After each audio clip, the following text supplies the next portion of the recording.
Hello everyone. Here is the conversation between teacher and student about the importance of English.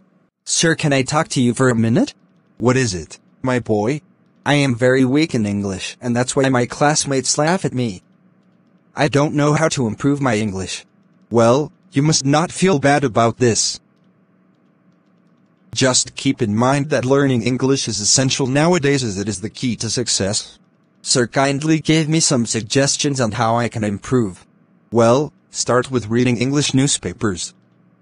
The Telegraph would be an easy one for you. Will it be enough?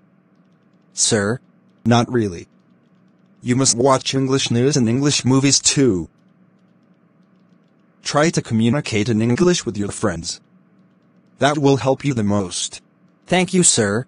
Remember, learning English properly will help you to expand your knowledge. It will help you in higher studies too, and most importantly, it will help you to score more in the job interviews. Thanks a lot, sir. I really did not know all these. Welcome, my boy. Now you go and attend your classes. From today onwards, I'll try to learn English accurately. Very good. Don't hesitate to come to me if you ever face any problem. No, sir. I won't. That's like a good boy. If you like this video, please subscribe to my channel and press the bell icon.